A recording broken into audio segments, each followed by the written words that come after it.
Hello, everyone, and thank you for joining us for Trending Vegas. I'm Melissa Duran. I'm joined by a part of our communications team, Diana Paul and Jennifer Davies, and we're so glad to have you guys. We have a lot to talk about. First, we do want to remind everyone that we are social distancing here on the set. We have Jennifer Davies right here, Diana Paul somewhere over there. There you are. Hi, Diana. How are you? Okay, so first we have to talk about the violence we're seeing on the Strip lately. It seems like every time we turn on the news, there is another story of a shooting or a stabbing. Here's a look at the most recent shooting outside of the Miracle Mile shops at Planet Hollywood. Now, we can't show you all of it because there is a lot of cussing, but this gives you an example of how quickly these things are panning out in front of everybody. And just to warn you, it could be disturbing for some viewers. You can't handle like a man. Why you can't handle like a man? I'm half her size. Why can't you handle like a man?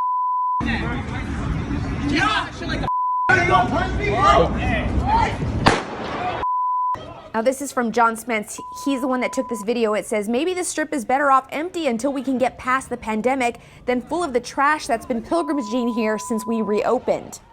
This is from Sunny. He says, very sad. This is why we won't stay on the Strip next visit. From Chris R. Isn't the Strip full of cameras and witnesses? Why are people feeling so emboldened lately? And that was my question. We do know that the Strip is full of cameras and witnesses. That video that we saw right there, it was all over social media. So now we're just posting shootings on social media like it's just another day.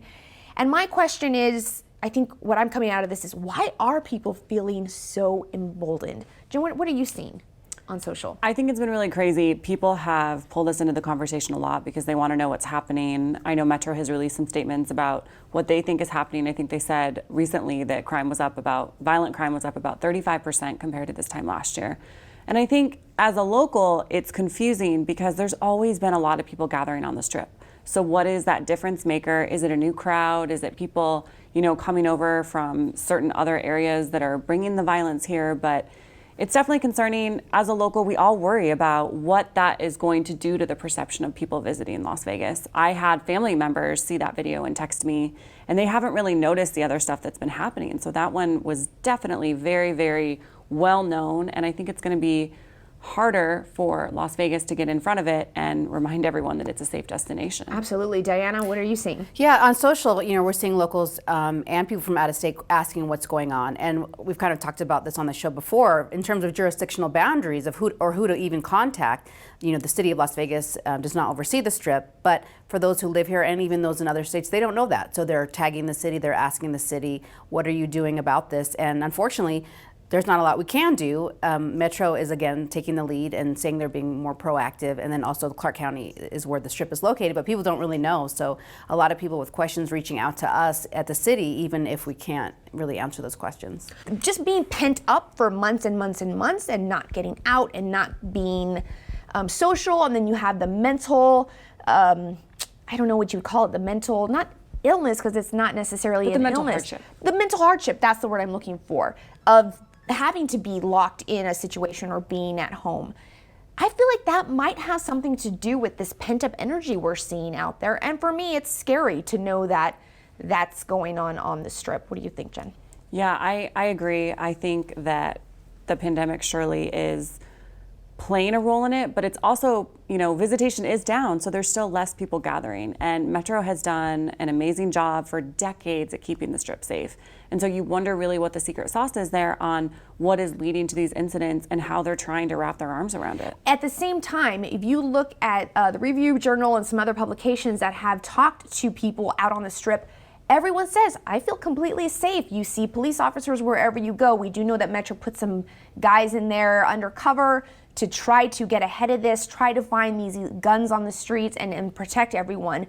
So it's something that I really hope that we can get ahead of, like you mentioned. Diane, anything else you like? Yeah, I find interesting too, seeing some of the hotels now putting in metal detectors. The Cosmo has requirements about who can come in. It's weird as a local to see those kind of requirements at the same time when we're trying to get more people into the Strip, into the city, to see those kind of requirements. But obviously the hotels, they're taking it very seriously as well, and they want to make sure that people feel safe to come here. Right, and safety's taken on a whole new message. I mean, we thought it was just safety around the pandemic, and now it's becoming safety against crime. So that's Right. really challenging. And it goes back to the see something, say something mentality. And that actually leads us to the next topic. And we were going to talk about hotel security. Like Diana mentioned, the Wynn, the Cosmopolitan, they've all increased their efforts. Now, this is from the Cosmopolitan or from Fox 5. The Cosmopolitan of Las Vegas has announced increased security at entrances and exits starting today. We'll get into more detail with that in just a little while. Ed Gillis writes, it's sad this is what we're talking about. It's sad they need to take these extra steps. It's even more sad that the people can't come to Las Vegas and act civilized, so we don't need to talk about this or take these extra steps. This person writes, just got to the Wynn, bag checks, jacket checks, and body scans after emptying pockets when you enter. No room reservation checks, but they definitely have increased security. So just something that I noticed, I have gone to dinner a couple times on the Strip, and there are Metro officers in every hotel, walking, stopping, talking to people. I have not been down there since this started. The Cosmo really ramped up their efforts. On Friday and Saturday nights, you're only allowed in if you have a dinner reservation, if you have a room key, if you're a member of their player club. So they're really taking the steps. What do you think about this, Jen? Or what are you seeing from people? Do they like this? Do they not? I wondered how people would react to it. And Las Vegas Locally, which is a very followed account here in Las Vegas on Twitter, did a poll, and people were overwhelmingly in support of security measures and especially metal detectors. And I was really surprised, and I think that's a positive sign that people are okay with the proactive measures, and hopefully it makes a difference. Diana? Yeah, I mean, I think people are getting used to it. I mean, aside from the pandemic, everywhere you go nowadays, whether it's a game or an event, you have to get checked. You're going through metal detectors. So to me, it's kind of while it's kind of new to the Strip, it's something that's been happening in everywhere you go for the longest time. People are just getting used to it, I think. Yeah, I have to say that, when we talk about Las Vegas, one of the things people love is that the ease where you can go in and out of hotels and just walk around. But the world we live in now, these metal detectors, I think, are going to become more normal, especially when you're having shootings on casino floors. We can't let that happen. This is our economy. This is our livelihood for so many people here. So I think it's something we're going to have to start getting used to. And that is promising that so many people on that poll were behind it. I think anything that we can do to just help law enforcement get ahead of this, we should support. So, all right, let's go on to the next topic. With all of this going on, just a few weeks ago, the governor announced that he was going to be loosening restrictions on gatherings. Well, since then, we've learned that some Vegas shows are going to reopen. Caesars Palace writes this, we're thrilled to announce Absinthe Vegas will be returning on October 28th, with shows running Wednesday through Sunday. Vital Vegas gave us a few more details. Guests can expect a new cabaret-style seating format, which will allow parties of 2 to 5 to reserve tables positioned no less than 6 feet apart. Carrie Renee writes, already sold out for the first weekend in November. That is crazy. So I think that this is great news. I think Absinthe is a perfect show to kind of try this cabaret-style seating out. I'm curious to see if we're going to start to see the Cirque shows maybe starting to come up with plans. I don't know if it's worth the money for them if they can only be at 50% capacity or 250 or less. Jen, what are you seeing? I think it's a good time of year for them to be able to try these things because the fall is traditionally a slower time for Vegas through the holiday season. And so I think if they can try some things and hopefully we have some shows that are able to do it successfully, that more will be able to open because I think there's a lot of people that are anxious to get back into normal Las Vegas life in a safe manner. I think the fact that Absinthe is sold out already for some of the upcoming monthly shows, that to me is huge. And it's a big taking of people want to get back to normal, the new normal. Diana, what are you seeing? Yeah, I think I've seen things on both sides. I mean, some restaurants, some people on social media have complained that like this really doesn't help them because if you're only a certain size, you can't increase your space. So I've seen on one hand, some restaurants, some social media accounts complaining that this really does nothing. But then on the other hand, you see positive comments about this is a step forward. It's obviously not going to help everyone. But it's going to make a difference and it's going to give us small steps forward. I just wonder how long this is going to have to be, this cabaret style show. These shows make this money to make these adjustments, but when a vaccine comes out or something else, are they going to have to move back, or is this, I don't like saying it, but the new normal, is this what we're going to have to get used to? But I think it's a great sign. That means people are back to work. more shows will soon follow. So hopefully those big shows will start to open soon. All right, guys, well, we have to discuss the newest jerseys for our Golden Knights, who recently unveiled their metallic gold jerseys to fans. The Golden Knights tweeted this: "Imagine T-Mobile Arena all dressed in gold." Now, Chris isn't a fan and says, "All I see when I look at these sweaters is this." Of course, only in Vegas, a picture of Liberace. Others love it, though. "Frost the Fortress never worked. This, however, absolutely screams Vegas." Another fan writes, "Should be used as your primary because the jersey is unique. 100 out of 100. Well done." While Tyler writes, "This could have been so much better." So we talked about this a little bit. I love the jerseys. I think they're awesome. I don't necessarily have the money to go buy another one, but I really like the jersey. And if you read an article where they interviewed Bill Foley, he talks about how they were bringing him different versions of gold and different versions of yellow, and he kept sending him back saying, "That's not it, that's not it." This is the first metallic jersey in the NHL. So I love when Vegas is the first at anything. For me, it's just a pride thing. Jen, what are you seeing on social? It seemed really controversial from the comments that I read, and I think it's like that on anything. You know, going back to when the gear for the Golden Knights was unveiled, this is years ago now before the team launched, people did not like the logo and they were not happy about the colors that the team chose. And now it's such an institution for Vegas and people love it and get behind it. So who knows what's going to happen in the future. Change is always hard for people. I bet everybody will get on board because it is such a special thing that they're doing, and like you said, the first of any other team. Yeah, and then when you go to the games, I mean, Diana, you've gone to many games, and when you go, you have the women out there that are wearing those gold sequin colors. I mean, this is Vegas, this is who we are, but you're not necessarily a fan, and I can understand some people don't necessarily love it. Diana, what are your thoughts? Yeah, I mean, people either love this jersey or hate it. I tend to maybe not be like a bright gold. I'm not one of those people with the sequins, you know, and the gold sequins. But I respect that, and it's Vegas, so I think it just goes along with our brand for sure. Yeah, I think so. I think it'll be cool to go and see the arena all in gold. I don't know what that's going to do to the cameras or to the players' vision, but you know. But I think it's really cool. So congratulations on the new jerseys, guys. All right, finally, we're going to talk about Amazon Prime Day and get a feel for what 2020 holiday shopping is all about. So a lot of people have been shopping online, but some are saying, hey, what about those small businesses? So here are some posts. Today is Prime Day, so instead of supporting Amazon, support a small business. My entire shop is 20% off with the code SHOPSMALL. No minimums and free shipping as always. Of course, those small businesses trying to compete with the giant. It's Amazon Prime Day. Now that I have your attention, can we all commit to, instead of lining a rich man's pockets in Seattle, supporting local businesses and nonprofits today and throughout the holidays? It's more important now than ever. So I am guilty of, and I don't know if it's guilty, I'm an Amazon Prime member. I love shopping on Amazon and I love their Prime Days. But I do think about right now, maybe because I'm more sensitive to the fact that so many people are struggling, I want to help small businesses.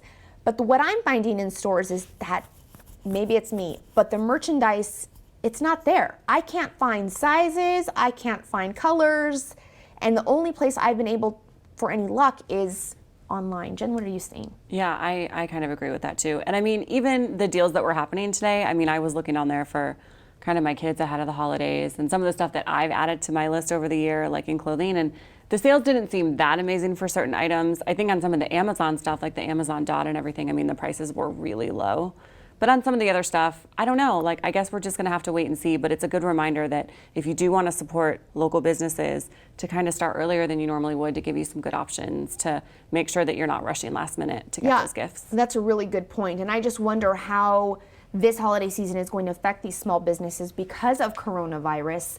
Are people gonna be willing to go out to the stores? Can they even go? Can there even be a Black Friday? Yeah, what is Black Friday? What is Black Friday going to look like? Diana, what do you think? Well, I mean, yeah, shopping has completely changed since the pandemic started. You know, we were closed for so long, businesses were closed, a lot of them unfortunately went under. So I don't know. I think it'll be interesting. I personally do all like curbside shopping now. So like I don't even really go into any stores anymore. So I've kind of embraced the online model. Don't even have to go into a store. But that's completely different than 6 months ago. So I'm sure we've reinvented ourselves so many times. We'll be able to see how things are changing. Here at the city on our accounts, we are always promoting the small businesses on Main Street. We have a lot of them that are still open. So it'll be interesting to see how all the pandemic changes actually affect shopping this year. Yeah, it is going to be interesting, and it's a little scary. I can see how it'd be daunting for small businesses, because when you talk about 6 months, 6 months to us may not seem like a long time, but 6 months to a small business who is struggling is a lifetime. So, you know, I think I'm going to try to make an effort to, I will do my Prime shopping on Amazon, but I will try to get some small businesses in my rotation just to help out any way that I can. But it's interesting how people's minds are thinking. All right, Jen, Diana, thank you guys so much for being here. Well, October is Cybersecurity Month, and since all of us are spending so much time online these days, I thought it was a good chance for us to spruce up on how to protect ourselves. That's coming up. Stay with us. Maybe I have with that? Oh, thank you. Did you see anyone's broccoli? You moved this? Thanks for helping us. No problem. We'd do anything for kids. Yet 1 in 6 children in the U.S. struggle with hunger. Help end childhood hunger near you. Learn how at feedingamerica.org. Welcome back, everyone. October is Cybersecurity Awareness Month, so we thought it was important to get a refresher on all the ways you need to protect yourself and maybe touch up on some potential threats we didn't even know existed. To do that, I'm happy to welcome the city's Chief Innovation Officer with our IT department, Michael Sherwood. Thank you so much for being here. Thank you for having me. This is exciting. I don't get out of the office much. Well, we're glad to have you. We have a lot of questions for you because it just seems like with COVID hitting, we're in the midst of this pandemic, everyone is living online. We're shopping online. We're doing our school online. Everything is just online. So let's start from the beginning. October Cybersecurity Awareness. What's the message behind this month? Really, the message is for people to be responsible, be careful. Cyber crimes across the United States and across the world have been increasing year over year. And there's a lot of things that we can do as individuals to help safeguard ourselves, as well as the companies we work in and participate with. So it's bringing that awareness about don't just be blind and trust everything on the internet. The internet is not always true. I know that might be disheartening to some, but what you read is not always accurate. So we just want to educate and let people know to take a couple of steps in having a safer environment online. So I talked about we're learning from home, we're working from home, everything's on our smartphone. So let's start with the basics. What are some of the things that we can do to protect ourselves right now? Is it as simple as a virus software? There's a lot of things you can do, but some of the simplest things is making it a little harder for individuals to take your information. Using your birth year as a password, probably not a good idea. A lot of people use the same numbers for a bank PIN. It might be their birthday, which is on the 4th, so they do 0404. You want to make things a little bit more difficult for people that if you lose your bank card, or because remember, a lot of things are tied. Your physical banking card now can be virtual. So you lose your phone, you're really losing your wallet and your identity. So you're going to want to safeguard those items. So come up with good passwords. Don't leave your password sticky noted to your monitor at work. Not that your work environments aren't safe places, right? But you just don't want to advertise your personal information. So a lot of it's just be cautious of your personal surroundings and your information. Everything is just run through our phones. It feels like I can bank, I can shop, I can do everything. So how do we protect ourselves in that aspect aside from just the passwords? Because you can get access. If you pick up my phone and happen to get it at the right time, you have access to my bank account, you have access to my Amazon account. Heck, you have access to my Starbucks account. You can order yourself a latte if you want it on my dime. But how are we really opening ourselves up by allowing all these apps in and putting in our information and using them? Are we opening ourselves up to threats? You are, but it's about convenience as well. So I would never say stop using an online app such as a Starbucks or Amazon. They're very secure platforms. Okay. A lot of it just has to do with, there's some simple things you can do. Number one is have one credit card you use for those online services. Don't mix and match 4 or 5 different credit cards. If you use one, now you at least, if that number's compromised, which happens a lot. If you've heard over the last several years, Target all their information was stolen. Right. Home Depot, same issue. So if you use one credit card for all your online transactions, you are definitely avoiding the risk of having multiple credit cards, having to cancel those, Okay. trying to track that information. So that's one, and it's an easy step. Additionally, try to limit your exposure to who you have access to access your card. So a lot of us have Amazon Alexa at home or other tools. It's very simple for someone to access that and order on your behalf, change information. So a lot of it, again, is just being a little bit more aware. Don't blindly trust that everything is going to be perfect. And then use good etiquette with your phone. Use the facial. A lot of people still only use the password. Use the facial recognition. It is helpful in preventing unauthorized use of your phone. Okay, so you do like the Face ID. I do like the Face ID. I think it adds an additional layer of security. My password, you would probably guess it. It doesn't take long to know. And remember, these individuals, we call them bad actors or actresses, doesn't matter. They're Right. these people that are out there that want your information. When you sign up to all these different types of memberships, so like Cartwheel at Target, all these different types of member programs, you're giving them information. One, they give you a discount, but you're giving information. That information's stolen. Remember, that's what the bad actors have. So if you give them your birth year, your home address, and your name, you've really given the criminal a huge advantage over just getting that extra information about you. And again, the internet's very powerful. Search your name and a lot of things will come up. And I always caution people, be careful what you post online. If you're in the Bahamas on vacation, do you really know everybody who has that Instagram feed that knows you're away from your residence? So be cognizant. Cybersecurity really starts with the individual. One of the things that I notice that I am guilty of doing is, for example, social media platforms, Twitter, Facebook. I will get on Google Chrome and I will open up Facebook and then I will just get out of it without signing myself off so that when I get back on, the computer remembers me and just takes me right back to my homepage. Is that dangerous? Well, again, if you did it at a FedEx Kinko's or some kind of public space, I would be concerned. You don't want to do that. If you're in your home and you're using a desktop computer or a laptop, if you save your passwords, generally the risk would be low. Okay. Now, if you have children that have access and you're worried about them getting online and ordering without your permission, then maybe you want to not have that. But most of the security features in place today are pretty good as long as you use them. And criminals know that. And so, they will try anything to get your information.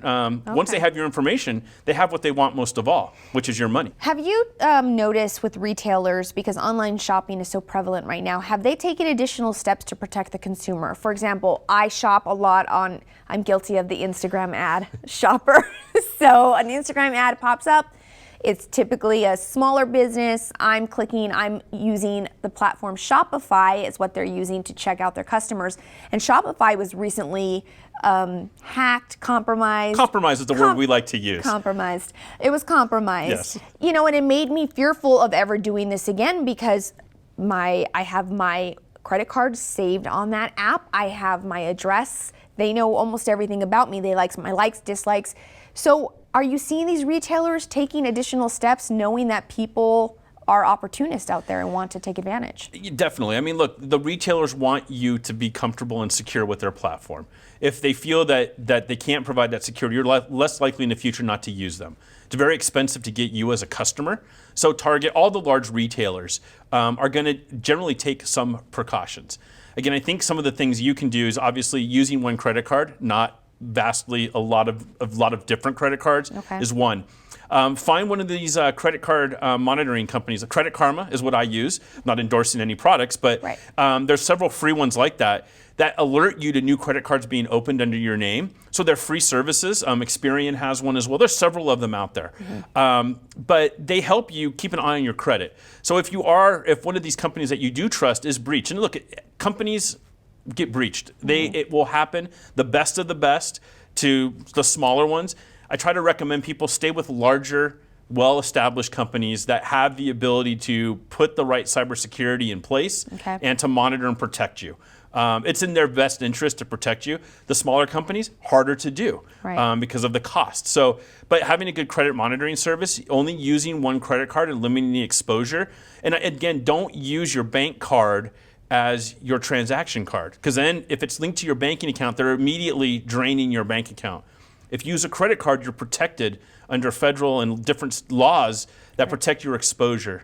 Okay, just to pay off risk. that credit card. And pay off that Don't credit forget card. to pay off Don't the credit card. Definitely, definitely good advice. So, I want to kind of change gears a little bit, and I'm not sure if you can answer this because you don't work with children every day, but children are online, they're learning online. It's a lot more screen time than maybe they're used to. What should parents be teaching their kids right now about cyber safety? There's so much. I have 2 children. So I have a daughter who's 17 and I have a son who's 14. So very trying years right now as a father and as a parent. There's lots of different things. We could almost have a whole discussion just on this, but cyberbullying, being involved in your children's browsing activity is definitely important. Knowing what sites they're on, having the conversation. My daughter doesn't like it, but I do have the ability to see her postings on Instagram. I try to be involved with Snapchat as much as I can to get a feel for what she's doing. It's just important to know what your children are doing, just like you would know what they're physically doing in your neighborhood or at home. Same thing in the cyber world. My son plays a lot of video games, very difficult to always monitor that. But what I do monitor is all the add-ons. So when they want to purchase an additional module or knowing what they're doing online. But I think most of it just involves parents being involved. Don't say it's too hard to understand. Make your children show you or teach you if you don't understand maybe the technology. But get involved, ask questions. There's a lot of things. And again, I'm not an expert in this area, but cyberbullying, all the types of things that come with when I went to high school was done in person, now is done online as well. So, being alienated and things like that in school, those are all issues that are real. And as parents, you just got to kind of be aware and be supportive. Going on the line of gaming, I know that kids will friend request or chat with each other in these gaming rooms. Have you noticed, is that a chance for people to say, hey, click on this link or go to this site? Or are there any threats that you guys have seen in that aspect? Definitely. I mean, look, when you're online, you're exposing yourself. You don't know who's on the other end. Just because you see a picture, it doesn't matter if it's Instagram, doesn't matter if it's Facebook, doesn't matter if it's in the gaming world, Xbox, PlayStation, any of those platforms. People are going to try to interact, whether it's with your children or with you. Use good sense. Don't just because someone wants to befriend you, doesn't mean you have to accept. Right. And it's good that you talk to your children, and if they get a link, to come talk to you about it, depending on their age, obviously, right. or educate them if they're older. I educate my daughter all the time and tell her, hey, look, one of the ways that criminals put information onto your phone or onto your computer is by sending you this link that really doesn't take you to this free cappuccino that you think you're going to get. Right. It's really going to take you to some rogue site, that we would call it, that downloads information to your computer, and then they're monitoring everything you're doing. And that's where they get your passwords, they get everything that you're doing on your computer, they get a copy of. So you want to be careful. So again, education, the whole point of Cybersecurity Month is to get everybody to take a deep breath. The online world moves fast. Things are changing all the time, from TikTok to all types of different issues, social media and all these things, is take a deep breath, evaluate what you're doing online, have those conversations now. It's a great time to sit everybody down in your family and just go over your online presence. And a lot of people don't do that. They just constantly are living the day in social media and not understanding what they're exposing themselves to. It is easy to get swept up in it. So very, very good tips. Michael, thank you so much for joining us. Thank you for having me. Absolutely. All right, and thank you at home for watching. Remember, you can get in on the conversation. Just follow @City of Las Vegas on social media and use the hashtag TrendingVegas. We'll see you next time, everyone.